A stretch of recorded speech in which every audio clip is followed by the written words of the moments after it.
मुंबई, अहमदाबाद, जयपुर और दिल्ली में दिखा सूर्य ग्रहण। उत्तर भारत के कई हिस्सों में 98.6% तक ढका सूर्य। नेपाल, पाकिस्तान, सऊदी अरब, यूएई, इथियोपिया और कांगो में भी दिखा सूर्य ग्रहण।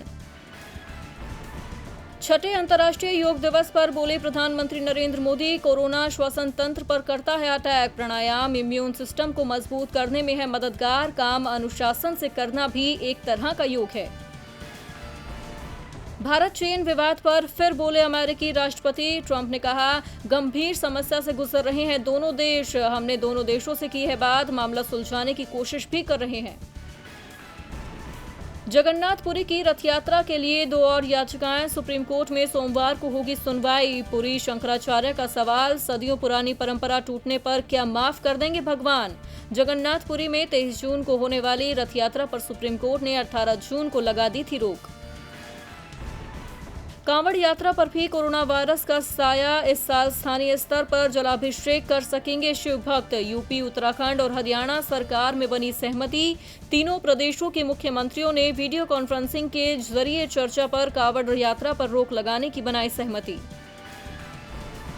मध्य प्रदेश के राज्यपाल लालजी टंडन के स्वास्थ्य में सुधार, अब भी सपोर्टिव वेंटिलेशन पर।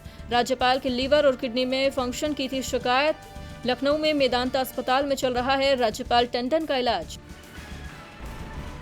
राजस्थान में वर्चुअल रैली में भाजपा के राष्ट्रीय अध्यक्ष जेपी नड्डा और वसुंधरा राजे ने कांग्रेस पर साधा निशाना। कहा, राज्य में भाजपा नेता और कार्यकर्ता सेवा कार्य में जुटे, जबकि कांग्रेस सरकार उन पर करवा रही है एफआईआर। नड्डा मोदी सरकार के दूसरे कार्यकाल की पहली वर्षगांठ के उपलक्ष्य में जनसंवाद रैली को कर रही हैं संबोधित। एक्शन में आई हरियाणा की खट्टर सरकार। हरियाणा में दिखा भारत चीन सीमा पर हुए तनाव का असर। राज्य सरकार ने रद्द किए चीन की 2 कंपनियों के 822 करोड़ रुपए के टेंडर। उत्तर प्रदेश में 31 जिलों में 125 दिनों का रोजगार देने वाली गरीब कल्याण योजना शुरू। सीएम योगी ने कहा, गांवों में आजीविका के अवसर होंगे उपलब्ध। यूपी में लाखों हैं दूसरे राज्यों से आने वाले कामगारों की संख्या।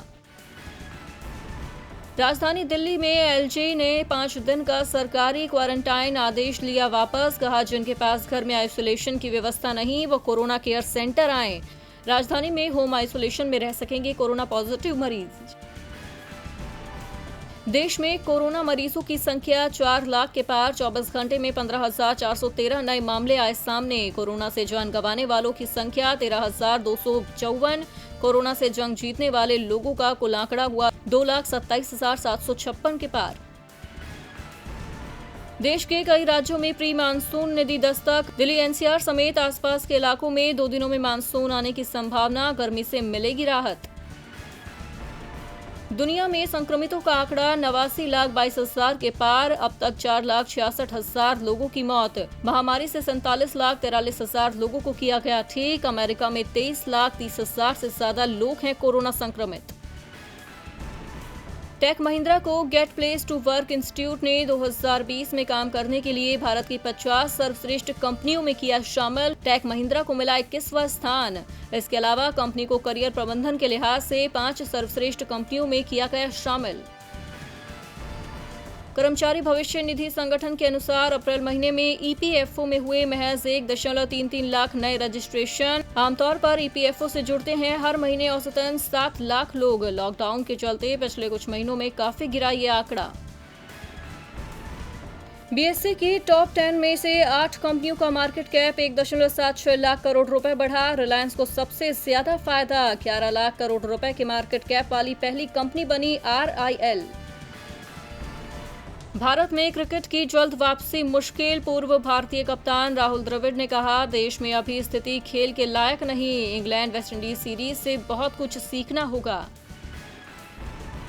वेस्टइंडीज का इंग्लैंड दौरा 8 जुलाई से क्रिकेट की हो रही है वापसी। मैदान पर होंगे सिर्फ सपोर्ट स्टाफ और खिलाड़ी। फील्ड एम्पायर को सैनिटाइजर रखना होगा जरूरी। वर्ल्ड म्यूजिक डे पर जावेद अख्तर, अनु मलिक समेत 4,000 गीतकार आए एक साथ। संगीतकार और गायक ने मिलकर छेड़ी हक की लड़ाई। शुरू की क्रेडिट दिए जाने की मुहिम। ट्रोलिंग से परेशान सोनाक्षी सिन्हा, एक्ट्रेस ने डीएक्टिवेट किया ट्विटर अकाउंट। लिखा, आग लगे बस्ती में, मैं अपनी मस्ती में।